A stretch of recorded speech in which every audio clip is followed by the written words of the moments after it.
Hello friends, Bodo GOvt YouTube channel of Constable नोंथांमोनखौ बरायबावबाय Assam स्टेटनि साख्रिनि सायाव गोदान भेकेन्सिनि सायाव एनाउन्स खालामबावदों जे 50,000 भेकेन्सि खालामबावबाय आरोबाव गोदान साख्रि Gr.3 Gr.4 आसाम पुलिस बेनिफ्राय टिचिं लाइनावहाय दा बे इन्टारभिउआ माब्ला जागोन बिनि सायाव आपडेट लाबोदों मानोना बिथां चिफ मिनिस्टारा मोनसे एनाउन्स खालामबावबाय जे 50,000 भेकेन्सिखौ बारायबावबाय दा बे भिडिअखौ नायनोबा नोंथांमोना बिथांनि फेसबुक पेजआव थांनानै नायनो हागोन बिथाङा एनाउन्स खालामबावबाय 50,000 भेकेन्सि दा माब्रै होनदों बेखौनो नोंथांमोनजों शेयार खालामगोन बेखायनो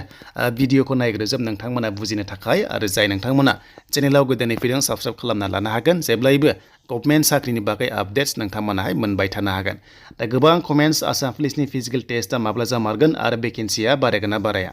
दा बिथांमोना जेब्ला 50,000 भेकेन्सिखौ बारायबावगोन होनना बुंदों अब्लाथाय नोंथांमोना एसेब्लाबो आइडिया मोनसिगोन जे आसाम पुलिसाव थाबैनो भेकेन्सिया बारायनायनि चान्सेसा दङ मानो बारायगोन बेनो जाबाय थांनाय बाराव कनस्टेबलनिफ्राय एसआइ लेभेलाव प्रमोशन खालामदोंमोन डिपार्टमेन्टेल वाइसआव अब्ला कनस्टेबलआ पोस्टआ थाबावबाय नालाय स' बेखायनो नोंथांमोननि कनस्टेबल भेकेन्सिया बारायनायनि चान्सआ दङ दा बिनि थाखायनो बिथाङा बुंदों 50,000 भेकेन्सि टटेल बेल' नङा Gr.3 Gr.4 लानानै दा जों मिथिगौ जुन दानसिम एग्जाम जानायनि चान्सखौ नुहुराखै मानोना जुलाइआवसो जागोन बुंगासिनो दङ थिग बेबादिनो बिथाङा फिन खनसे बुंबावदों जे आसाम पुलिसनि फिजिकल टेस्टआ जुलाइआव जामारगोन होननानै बेखायनो प्रेक्टिस खालामबाय थानो होदों आरो जुदि मिथिखाबाय नोंथांमोना 50,000 पस्टआ बारायबावबाय होनदों बिथाङा जेब्ला अब्लाथाय नोंथांमोननि कनस्टेबलाव भेकेन्सिया कमान्ड'आव एबा कनस्टेबल एसआइ लेभेलाव बारायनायनि चान्सखौ बुंदों दा बिनि लेटेस्ट आपडेट सफैबा आपडेटखौ मोनगोन गासै बुंदों 50,000 भेकेन्सि आसाम स्टेटआव गासै 50,000 भेकेन्सि खालामबावबाय होनना बुंदों जेरावहाय Gr.3 थागोन Gr.4 थागोन टिचिं लाइन थागोन नन टिचिं थागोन बेनिफ्राय पुलिस थागोन दा एडमिटआ नोंथांमोना जुन दानाव मोननायनि चान्सआ दङ बेनिफ्राय फिजिकल टेस्टआ जुलाइआव बेखायनो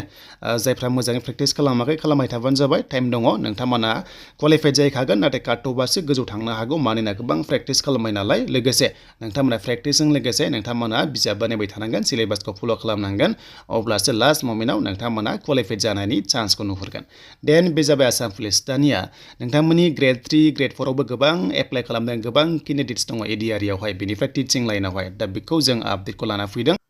दा बेखायनो जों फैबाय सेबानि अफिसियेल साइटआव बेयावनो नोंथांमोना एडमिट डाउनलड खालामनांगोन Gr.3 आरो Gr.4 वाइसआवहाय दा जोङो Gr.4 बा जोङो बे क्लास 4 होननायाव जों क्लिक खालामनांगोन स' बेयाव क्लिक खालामबा नोंथांमोना एडमिट डाउनलड खालामनो हागोन आरो बे एग्जामा माब्ला जागोन बेनो जाबाय जुलाइआव जानायनि चान्सआ दङ मानोना जुलाइनि सिगां एग्जाम कन्डाक्ट खालामनाय नङा इलेक्सना जुनसिमहालागै सरकार दाहैनाय जाहैगोन बेखायनो जोंहा जुनाव जानाय चान्स गैया एग्जामा ADReआ बेखायनो नोंथांमोना जुलाइ दानाव एबा आगस्ट दानावहाय नोंथांमोना एडमिटखौ मोननानै एग्जाम होनो मोनगोन आरो बे एग्जामा नोंथांमोना लकेलावनो होनो मोनगोन लोगोसे बर' पेपार थागोन जायफ्रा गोदान स्टुडेन्टस नोंथांमोना मिन्थिया जानो हागौ बर'जों एग्जाम होनो मोनो Gr.3 आनो जा Gr.4 आनो जा नोंथांमोना एग्जामखौ लकेलाव होनो मोनगोन स' बिनिफ्राय एग्जाम पास जाबा भाइभा टेस्ट आरो लोगोसे नोंथांमोननि स्किल टेस्ट थायो दा जोङो Gr.4 फैयोबा अफिसियेल नटिस बेयावनो नोंथांमोना डाउनलड खालामनो हागोन नै दंखाजोबो आरो एडमिटआ बेयावनो नोंथांमोना डाउनलड खालामनो हागोन जुननि लास्ट उइकआव बेनिफ्राय जुलाइआव एग्जाम जायोबा एग्जामखौ नोंथांमोना होनो मोनगोन स' बेखायनो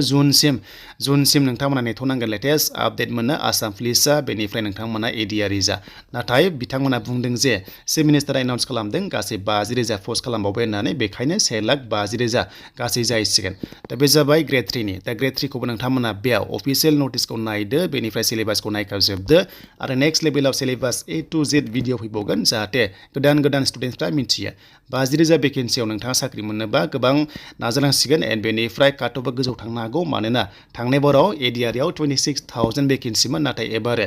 नोंथांमोना 13,000नि खाथियाव मोनदों नाथाय जुदि बिथां चिफ मिनिस्टार बुंनाया जुदि जामारोब्ला एबा नंगौब्ला भेकेन्सि बारायबायब्ला अब्लाथाय ADReआवबो पस्टआ बारायनाय चान्सआ दङ दा बे आपडेटखौ नायनोबा नोंथांमोना चिफ मिनिस्टारनि फेसबुक पेजआव थांबानो जाबाय बेनिफ्राय 7 मिनिटनि उनाव नायबानो जाबाय गासैबो खोथाखौ मिथिगोन नोंथांमोना दा बेनिफ्राय लेटेस्ट आपडेट सफैबा नोंथांमोना बड' GOvt YouTube चेनेलावहाय नोंथांमोना आपडेटखौ मोननो हागोन